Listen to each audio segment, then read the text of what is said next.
Hello everyone, this is Rod Grimm, your neighborhood sociologist. And this video is a little bit different than the ones that I usually do.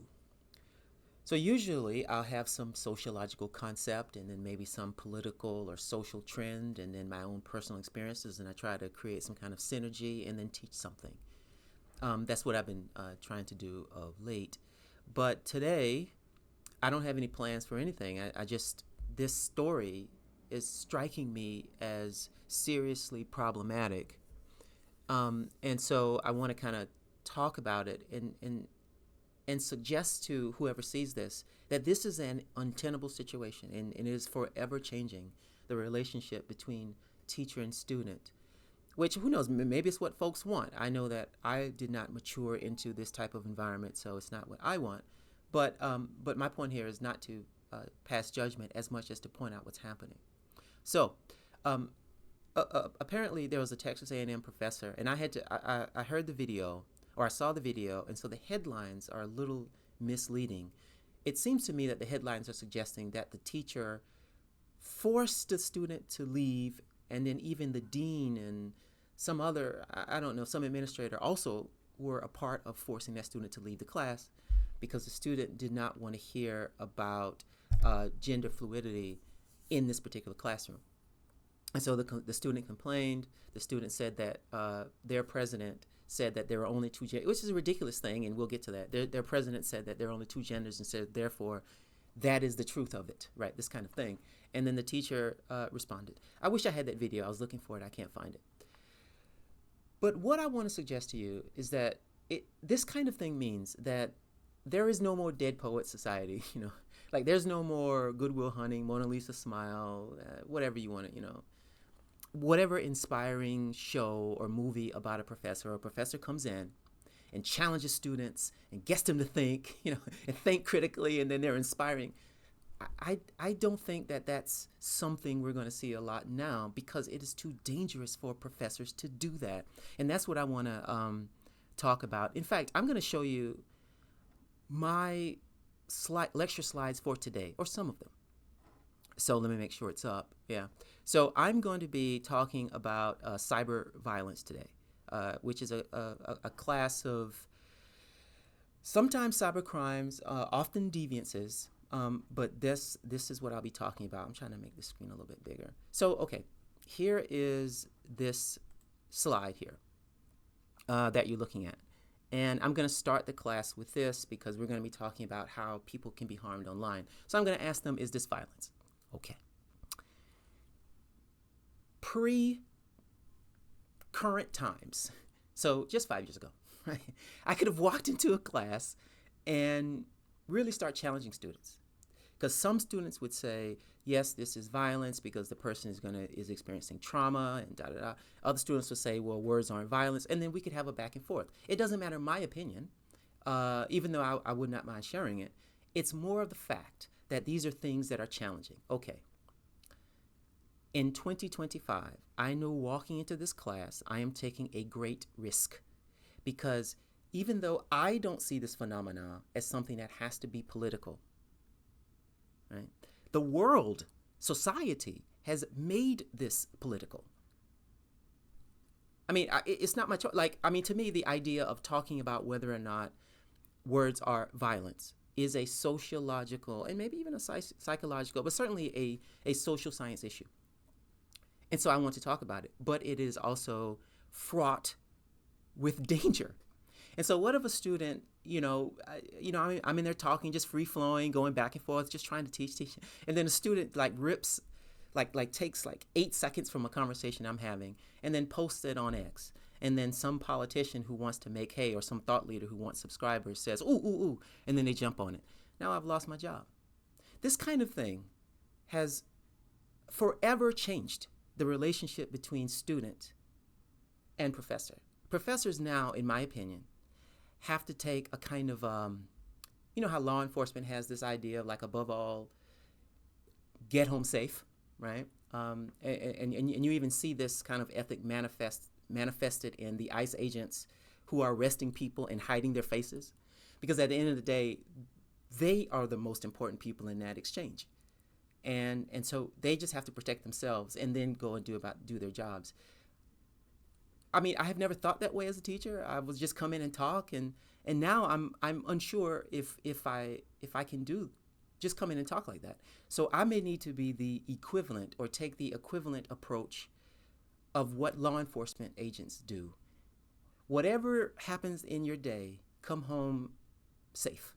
Right now, obviously, I'm not talking about physical violence like law enforcement officers have to. That their risk is physical. Mine is more economic, trauma based. But that's still a real risk, right? I'm going to show a few more to show you how very hard it is to not be political. So here is a question I like to ask, and I'm just going to read it because I think it's worth reading. It's a clever question. It's meant to get at something. So scenario one. Students read this and they vote on which is worse. As Blaine walked through the commons on his way to Glee Club, he passed several members of the football team.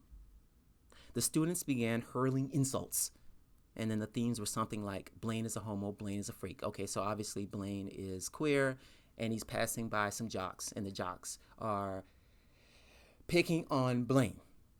Okay, then let's reverse this situation. Chase is on the football team. He's going to football practice, and he passed by some folks working on a gay pride event, and they try to do the same thing. Chase is a breeder. Chase is a normie. Okay, so you get the question. I can think of so many ways that this can be seen as political. Now, the idea here is that for there to be harm, for there to be violence online, or even violence just in general when it comes to speech or something, any kind of bullying, it requires power. It requires power. So generally speaking, gay people do not have the same type of collective strength, as it were, as straight people. So of course the gay person, and also there's some history to this, so of course the gay person being insulted is going to hurt more than a straight person who might just laugh at that silliness, right? Anyway, this is fraught with danger. Even though I'm trying to explain a sociological concept, it just goes on and on. Now I have 4 of these in my lecture today. I'm going to do just one more. Okay, this one. So today I'm going to talk about how the person who ends up being arrested for some type of child pornography crime, we call it CSAM in our class, child sexual abuse materials, but it's a type of it's child pornography. They have different motivations. They can be economic. It could actually be a desire for physical interaction. It could also be they're just deviant and wild and crazy. They have different motivations. So we talk about this research that was done to point out the different ways that people end up going into prison as child pornography offenders, possession of CSAM. Okay, again, this is fraught with danger. The ideas itself are academic, but society has come in and made this political. So some student could just randomly ask me what I think. Okay, I tell them what I think about this, and maybe it goes against some person's political view. They then, video it, put it online, and then the process starts, and then, 1 week later I've lost my job, right?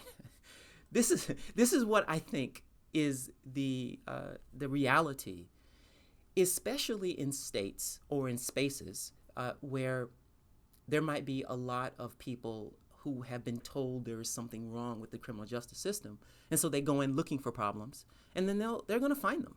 You can always find in a hour or 2-hour conversation something there to be mad about if that instructor is actually teaching.